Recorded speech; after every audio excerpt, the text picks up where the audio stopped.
코로나로 인한 여행 금지가 해제되면서 가까운 나라 일본으로 향하는 발걸음이 늘고 있습니다. 일본 여행에 꼭 필요한 것을 하나만 꼽으라면 아마 일본의 화폐 엔이 아닐까 하는데요. 일본의 공식 통화이자 미국 달러와 유로에 이어 세 번째로 많이 거래되는 통화로 우리에게도 익숙한 돈이죠. 최근 들어서 더 많은 관심을 받고 있는 엔화의 숨은 역사와 재미있는 사실들은 무엇이 있을까요?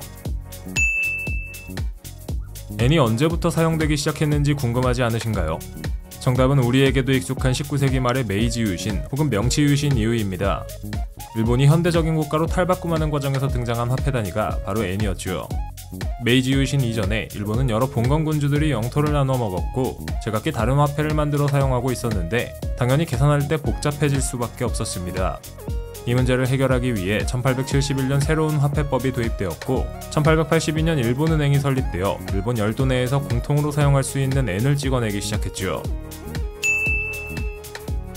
엔이라는 단어가 무슨 뜻인지 궁금하지 않으신가요? 이를 한자로 바꾸면 바로 둥글원이라는 글자입니다. 이런 이름이 도입된 것은 엔 도입 당시에 사용되던 화폐 그리고 그 이전부터 사용되던 화폐가 도넛처럼 가운데에 구멍이 뚫린 둥근 동전이었기 때문입니다.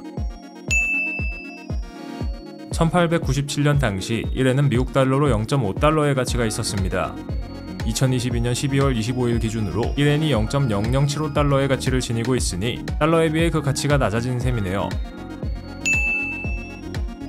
앞에서 둥글 원자를 일본어로 엔이라고 발음한다는 걸 말씀드렸습니다. 그런데 금융시장에서 영어로 엔을 표기할 때는 YEN으로 표기하죠. 도대체 어떻게 된 일일까요? 과거의 표기법에서는 엔이 옌으로 표기되었고 이것이 포르투갈을 거쳐서 영어권 국가에서 사용되기 시작하면서 엔화의 영어 표기도 옌이 되었습니다. 옌이라는 영어 표기에 따라 엔화를 나타내는 기호로 Y를 사용하는데 이것은 중국 돈인 위안의 기호와 같습니다. 혼동을 피하기 위해서 위안은 수평선이 하나인 Y로 나타내기도 하죠. 엔이 세계에서 가장 위조하기 어려운 돈 중 하나라는 걸 아시나요? 위조를 확인할 수 있는 워터마크나 홀로그램 같은 여러 장치들이 지폐에 새겨져 있고 이를 흉내내기는 쉽지 않습니다. 전문가들에 따르면 엔을 위조하는 것은 거의 불가능이나 마찬가지며 덕분에 위조의 위험으로부터 안전한 돈이라는 타이틀을 얻었습니다. 일본 여행 가서 위조 지폐 받을 걱정은 안 하셔도 되겠네요. 우리나라와 비슷하게 엔 지폐에는 일본의 위인들이 그려져 있습니다. 재미있는 건 지폐에 그려진 인물들이 도요토미 히데요시나 도쿠가와 이에야스 같은 오래전의 인물들이 아니라 근대에 활약한 위인들이라는 것이죠. 1엔 동전의 무게는 정확히 1g입니다. 궁금하면 집에 있는 저울로 재보셔도 됩니다. 일본 여행을 가보신 분들이라면 몇몇 엔화 동전 가운데 구멍이 뚫려 있는 걸 보셨을 겁니다. 도대체 일본 정부는 왜 엔화 동전에 구멍을 뚫었을까요? 간단합니다. 동전을 만드는 비용을 절감하기 위해서입니다.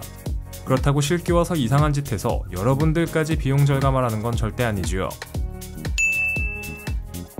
엔화의 가치가 지금과 같은 위치에 도달하게 된 것은 몇몇 역사적 사건 때문입니다. 우선 한국전쟁이 있습니다. 2차 대전에서 패배해 거지같이 살던 일본을 호황기에 들어서게 한 것은 바로 한국전쟁이었죠. 한국전쟁에서 미국의 전진 병참기지 역할을 하면서 일본은 불황에서 벗어나 경제성장을 할 수 있었습니다. 또한 1960년대 이후 일본이 경제성장을 유지해 가면서 1980년대 들어서 미국 다음 가는 경제대국으로 올라설 수 있었고 덕분에 엔화의 위상도 올라가기 시작했습니다. 오죽하면 사람들이 엔화를 안전자산이라고 생각했을까요? 일본은행에 따르면 만엔 지폐의 수명은 대략 4년에서 5년입니다. 5,000엔과 1,000엔은 사용 빈도가 더 높기 때문에 수명이 1년에서 2년 사이로 훨씬 더 짧죠. 이렇게 해서 수명이 다 된 일본 돈은 어디로 갈까요? 사용이 불가한 돈은 분쇄된 뒤 건축자재나 연료 혹은 화장지로 사용됩니다. 일본 돈이 똥유지가 될 줄은 꿈에도 몰랐네요. 일본으로 향하는 사람들이 다시금 늘어나기 시작하면서 엔도 관심을 받고 있습니다. 2022년 12월 현재 엔저 현상으로 인해 100엔당 환율이 1,000원 밑으로 떨어져 있어 투자 혹은 여행의 목적으로 엔을 사들이는 사람들이 늘고 있죠. 앞으로 엔이 어떤 길을 가게 될지는 아무도 모르지만 확실한 건 지금 현재 엔이라는 돈이 갖는 위치는 확고하다는 겁니다. 과연 앞으로도 엔은 안전자산의 자리를 유지할 수 있을까요?